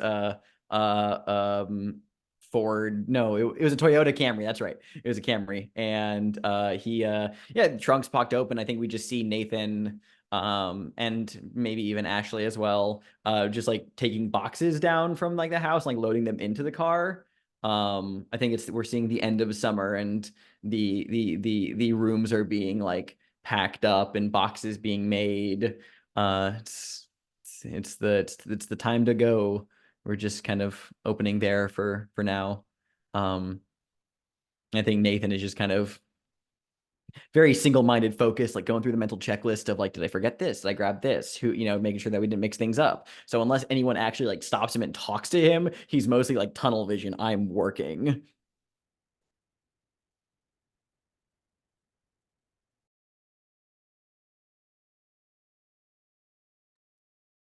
Yeah, I think we will see Ashley help him, and like one of the boxes is placed in, and as he like turns around to get more of them, she'll kind of reach out to grab his hand for a moment and says, "You okay?" Yeah, oh, was I doing it again? The whole like full steam ahead? I mean, it's fine if you want to continue. I just wanted to No, check no, it. I just got like really, no, I'm fine. Yeah, I'm good. Thanks. I think I just got like really into it. I think I could actually use a break. That might be best for me. I'm starting to like feel pain in my arms from carrying boxes. That's not super great. No. I mean, Sean should be carrying these boxes. I think he's- Sean walks out carrying like just several boxes and just comes by, drops them by the car. I think that's it. Are you sure? Maybe there's like something more. There's No. probably something more that we need to check, right? Probably, yeah, might not hurt. We checked all the rooms. I think I got all of your games cartridges. I blowed the dust out of them, Sean. Well, I got a can of air, did the little spray just to make sure that none of the dust got in them, because that's bad for Atari, I think. I think. I think at this point we see Mr. W like tear ass out of the house, and Topher's following, like, get back, Mr. W. We need those. That's oh, and he's gone. Oh, he's gotten so much more energetic since all of that happened. Oh, hey, What did he take? he ran off with your keys. He grabbed your keychain. What? Yeah, he really likes the Dream Clicker keychain. He ran off with the keys. He thinks it's a dog It's toy. very squeaky. I can see it.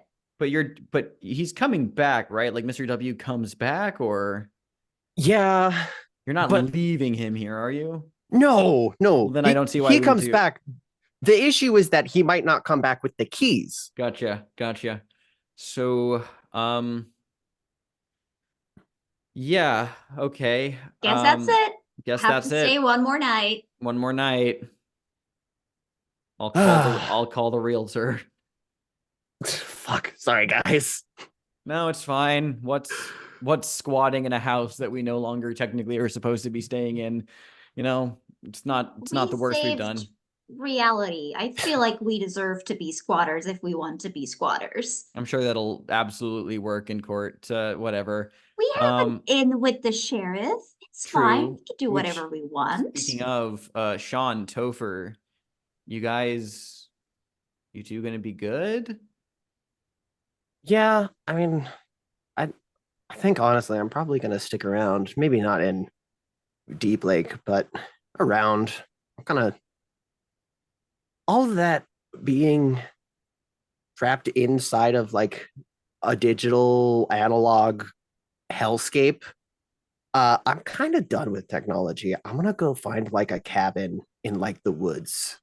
We should travel together at some point, like us backpacks, Yeah, s'mores over the campfire. I really hate like the whole concept of hiking, and Ashley's really into it. So I think honestly, that's probably a great vector to give her what she wants without involving me. I mean, yeah, that's perfectly fine. I'm so down for that. I I also really need to downgrade my phone. The data plan killing me. Yeah, we spent a lot of money this summer, and that's gonna take a minute to recover from. But I mean, we'll be fine. Oh, but well, I have you all here. I was meaning to ask. So I've been keeping that blog about our stuff going on. Yeah. I wanted to know if maybe you guys wouldn't mind if I adapted it to a novel. I mean, yeah, get rich of this. You deserve that. I think honestly that might be the better medium for it, because I don't think anyone would necessarily. I think it'll get a wider audience in the fiction department. Yeah, I have one stipulation. When it becomes a smashing success and inevitably gets made into a movie, if you let that woman play me, I will find you, Topher, and I will end you. Promises, Ashley. Now I'm kind of tempted. Don't even joke about it. Don't even joke about it. Okay. I won't. Don't worry. She'll play herself if she's around by then. Still acting. Nathan splits off to the side while these two are heatedly debating and walks over to check in on Sean. So, this is it, huh? Or tomorrow, I guess. Yeah, I guess so. We always knew this was going to be temporary. Just it feels weird to actually have it now ending. I'm really sorry. I don't remember you. Yeah, me too. But if the last couple weeks have been anything to go off of, really glad that we met and that we were here together. He like Yeah. holds out his hand awkwardly to Sean. Sean's just going to give him a big bear hug. He stiffens, but actually does like after a moment like get like like lean into it and hug him back. And he just asks, "You gonna be okay?" I'll be here. All right. Well, we'll be sure to give you the address and the phone line wherever we put down roots, and I guess we're just a phone call away if you ever need us. Yeah, maybe someday. Maybe. Yeah. No, I think it's go ahead. good. Yeah. Good. I think maybe we should cut in before the two of them start ripping into each other's throats because it's starting to get a little heated. Yeah. With that, I think we should go ahead and go to epilogues. You can narrate for your character at any point in the future, showing us how they ended up, where they ended up, if there are any lingering effects from the signals from this place. I'd like to know what those are as well. Whoever wants to go first, take it away. Is there anyone who wants to go last? Let me ask that just to be. Okay, cool. So I'm fine doing anything. I could go last. I think that might make sense. All right, then I'll kick things off. I have something in mind. Jazzy and I spoke a bit in DMs, so we have a loose structure. After leaving Deep Lake,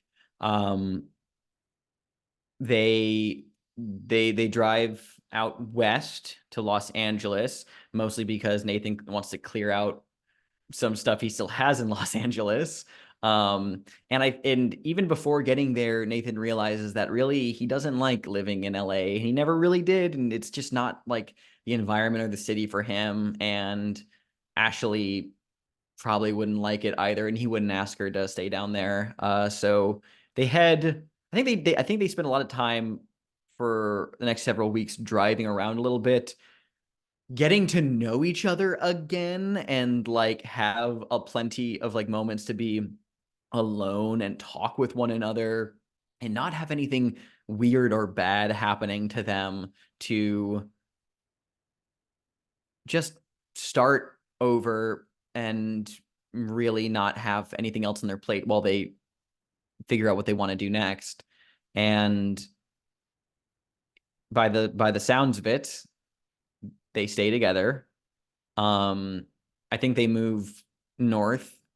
Nathan likes being on the West Coast, but doesn't want to be in LA and doesn't want to quite be all the way up in the Pacific Northwest. So I think for the time being, they live in the Bay Area, put down some roots in San Francisco. Lots of beautiful nature for Ashley to enjoy, lots of hiking potential. And it's also a really good city for Nathan artistically. I think we see that over the next few years, it's a money sink, and it's very stressful at first, but he does live up to his stated goal from session one, creates his own little starts off as a little like mini studio to do animation and artwork. And Ashley helps, using her endless positivity and optimism and bird facts. Their studio, under the name of Two Oaks Productions, launches a cartoon series that they pitch around for a while. The main character, an anthropomorphized version of Lila, the lyrebird, getting into all sorts of hijinks. And there's lots of core, healthy messages in there, a lot of wholesome content. And it really gains steam and actually begins to go places. It's kind of regarded as one of the first cartoons of the early aughts that, while designed for a younger audience, becomes widely applicable to like a lot of people. It's kind of like Bluey in that way, right? Where it's like a lot of people, even adults, find it and like enjoy it a lot, and kind of begins to like purge the nostalgia content of like people thinking about the cartoons of the old days and like viewing everything through the lens of remembering things as they used to be. And it kind of is a nice new note of it's not just rooted in other people's nostalgia. It's something new and something fresh and something a lot of people enjoy. And Nathan has never been more stressed, but never more creatively fulfilled. And what's important, the people in San Francisco, they really don't want to talk that much. And Nathan is fine with that. Nathan is fine.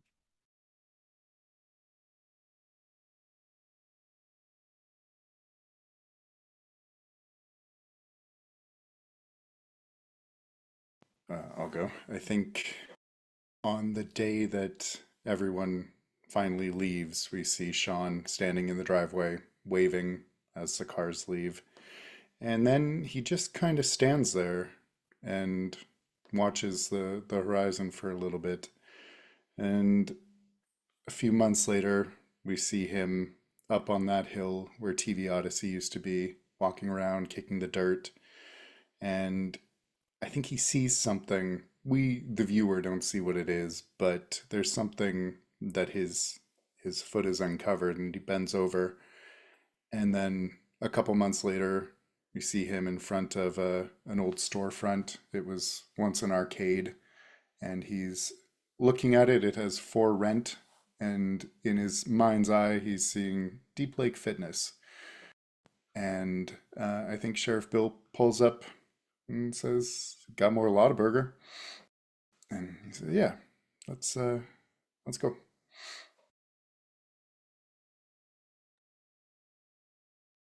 I think that we see first Topher kind of just surfing around New Mexico, living out of their car for a while as they adapt the adventures of the Deep Lake Latchkeys into a book.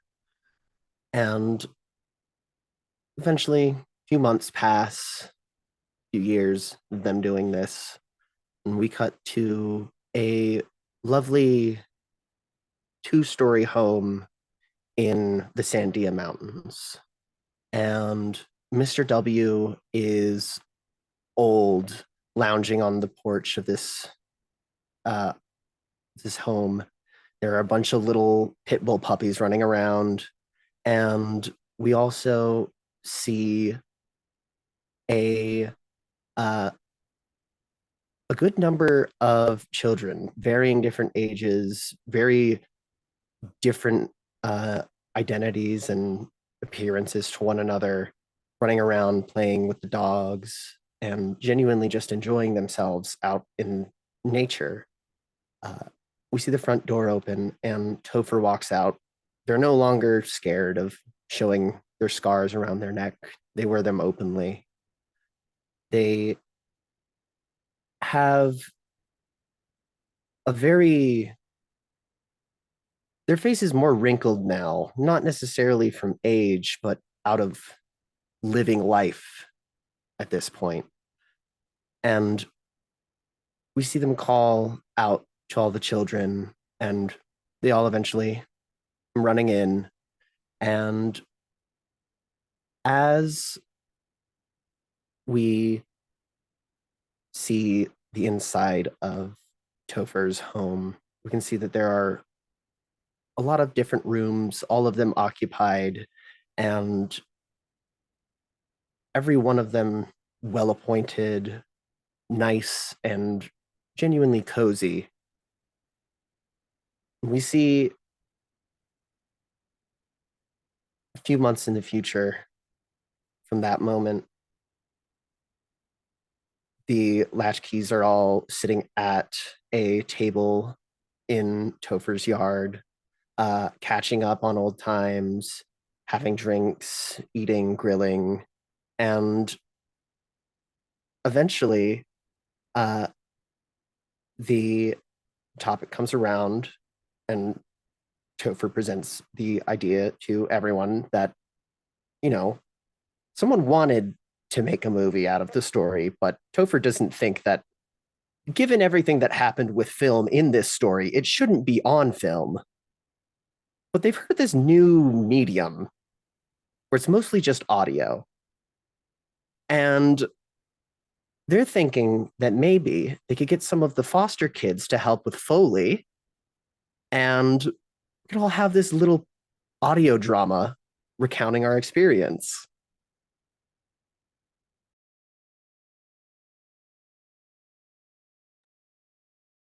We see the flash of a knife in broad daylight. Another hand intercepts it and blocks it. And Ashley says, and that's how you block an incoming knife attack. Remember, first rule, girls, you try to run, but if you can't, this is how you block it. Okay, we'll go from the top. And we see that she has started a self-defense club for girls. As she goes again through the motions, we see the flash of a knife as she chops up vegetables.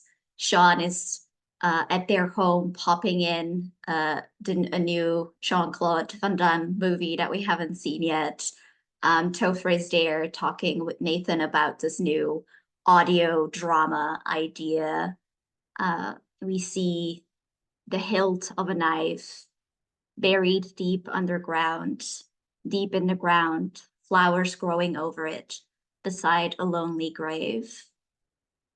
But at night, when Ashley dreams, she still dreams of Deep Lake. She dreams of going in the lake and holding a cup that says, I'm sorry, I'm bad with words. It's cracked, but glued together. And no matter how much it overflows, it always holds. And she never lets it go. And she holds it as she steps out of the waters, not in her modern clothes, but in this silver robe, a high priestess. And she walks and walks to her garden, where she spreads out this water. This garden is hers now, and nothing will come from it to where she loves. That concludes our game of public access. We hope you enjoyed your stay in beautiful Deep Lake, Tagoya County, New Mexico. Let's go ahead and go to our little debrief, campaign debrief. We could do stars and wishes for the session as well if you want. But this was in total, how many sessions was it in total? Let's see. 25. 25 sessions in total Over a year. a little over a year it took us to do that many sessions. And since you all just did a lot of talking, I'll kind of kick off and say that yeah, this was really cool. I really grew to have a lot of deep concern and care and affection for these characters and this place. I really loved how fully formed these characters were, and we had so much time to let these characters breathe and change and shift and be cool and be heroic and be vulnerable and be frightened and like all these really great things. And I just loved it. And I will always take this campaign with me. Like it will always kind of, this is one that I'm going to remember. Probably I'll remember forever, but I definitely will think back on it a lot in terms of like what I think a really good solid campaign can be. And I was always very impressed with how, I think the thing I was most impressed by throughout the campaign from all of you is no matter how weird or cosmic or strange or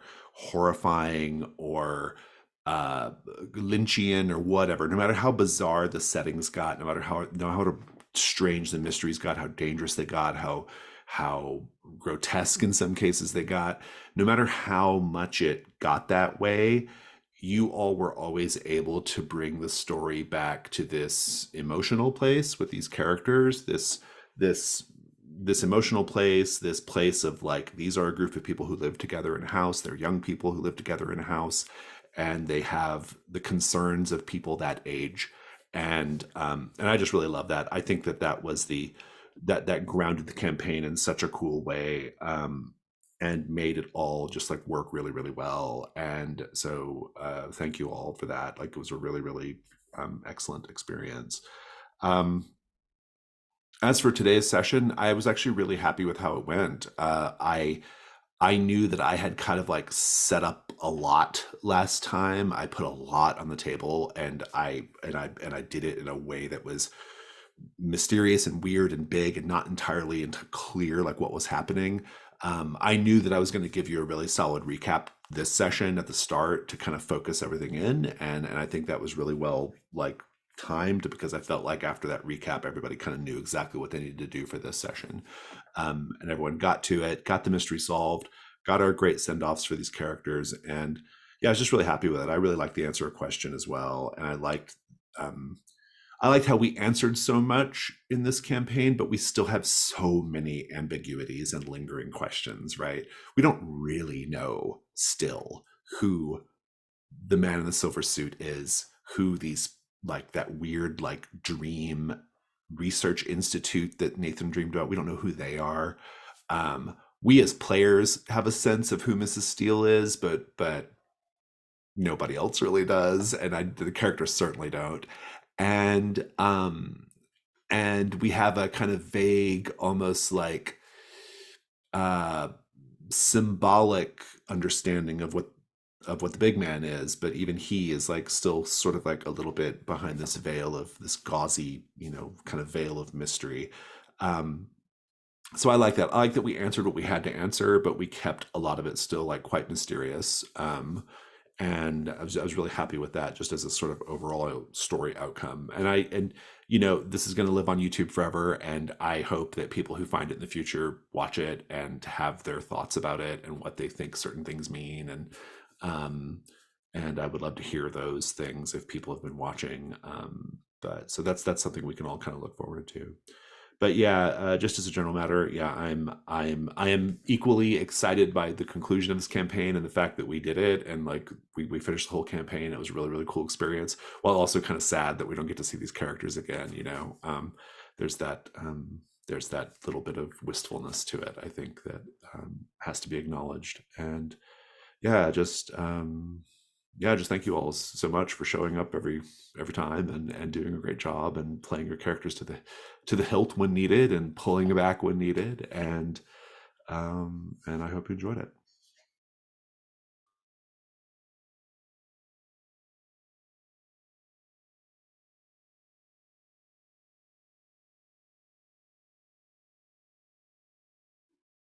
Any other thoughts?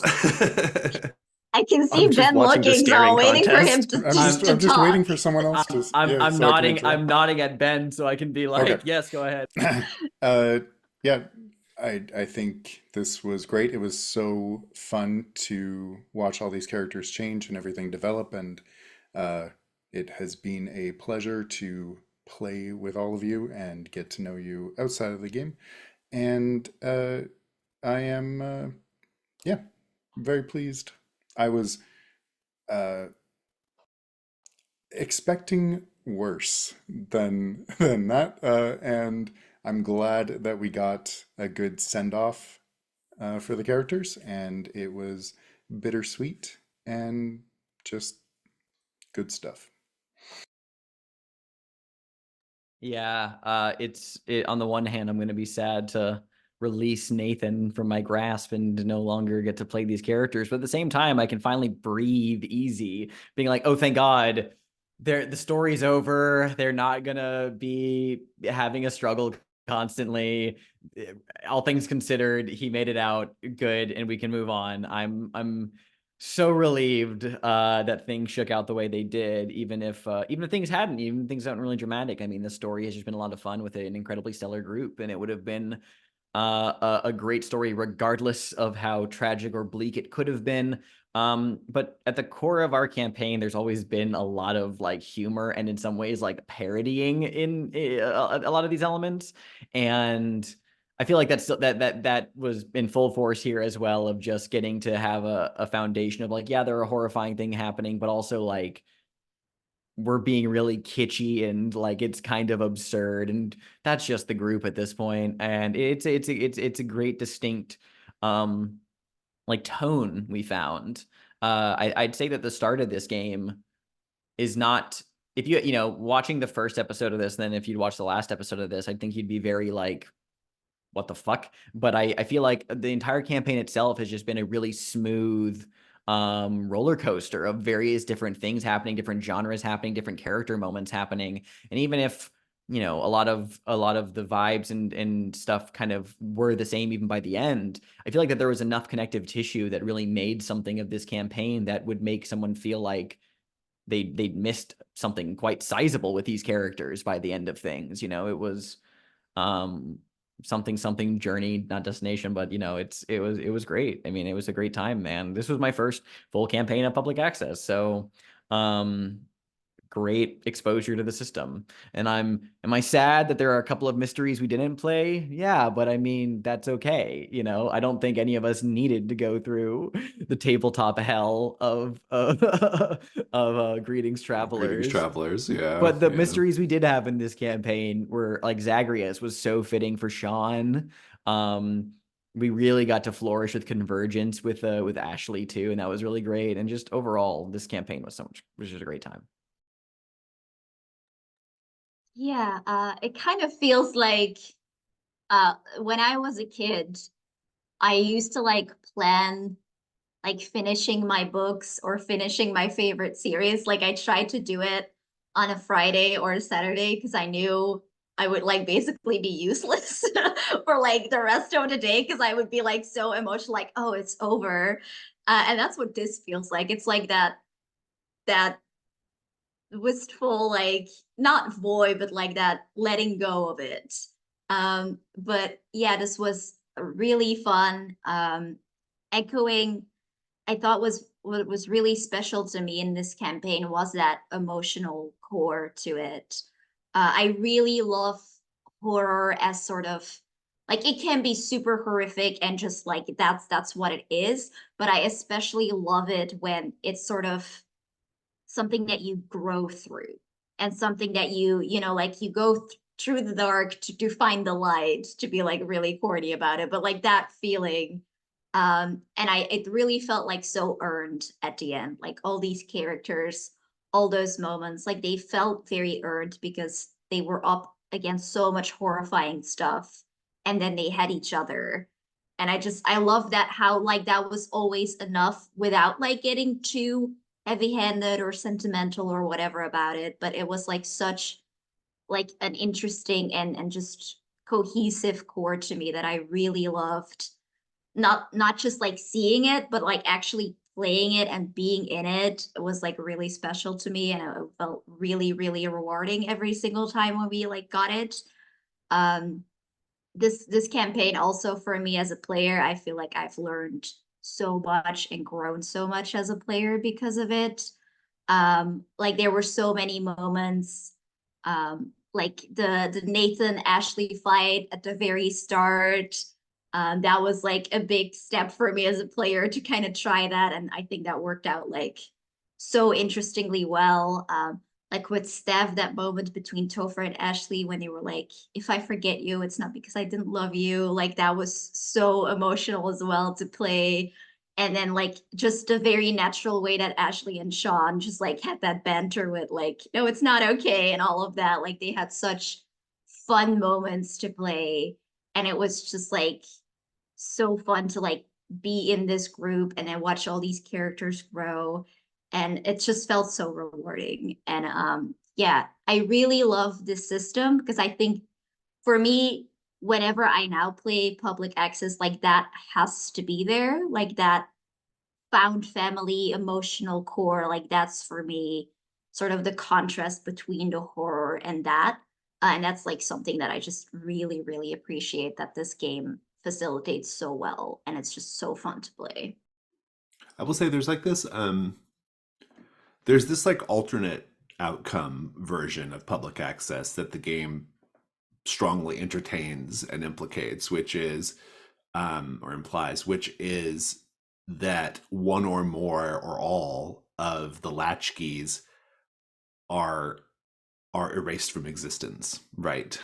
And that is a different kind of ending. It's a bleaker ending. Just as valid, I think, but certainly different than this one ended up being, right? But I do think that this one, you're right. Like, I think the happy outcome was earned, you know. There is some bittersweetness to it, but it was generally like a positive outcome for the Latchkeys, and I think that that's perfectly that's an equally valid outcome to the outcome where the characters are all, you know, end up in desolation and and no one knows who they are. So, yeah. Yeah. I mean, I fully agree with everything that's been said. This campaign has opened up genuinely so many doors for me, as like both in my personal, like just gaming life, and even in my the burgeoning professional career in the industry. Uh as well as like I now have 4 really great new friends, and we've been hanging out with every fucking week for a year. Uh it's incredible, and I really hold public access just as a very special place in my heart, because during our campaign, I ended up getting into a different public access campaign, and that one ended up finishing up a little bit before ours did. And so now, not only was public access the most, I think, pivotal moment for me as a role player, but it was also the first full campaign that I've ever finished, and now the second full campaign that I've ever finished. And it's really just important to me. I absolutely just can't thank you guys enough for making this such an incredible experience for me. And I'm so excited to see what comes next, and maybe even eventually, hopefully, play with you all again.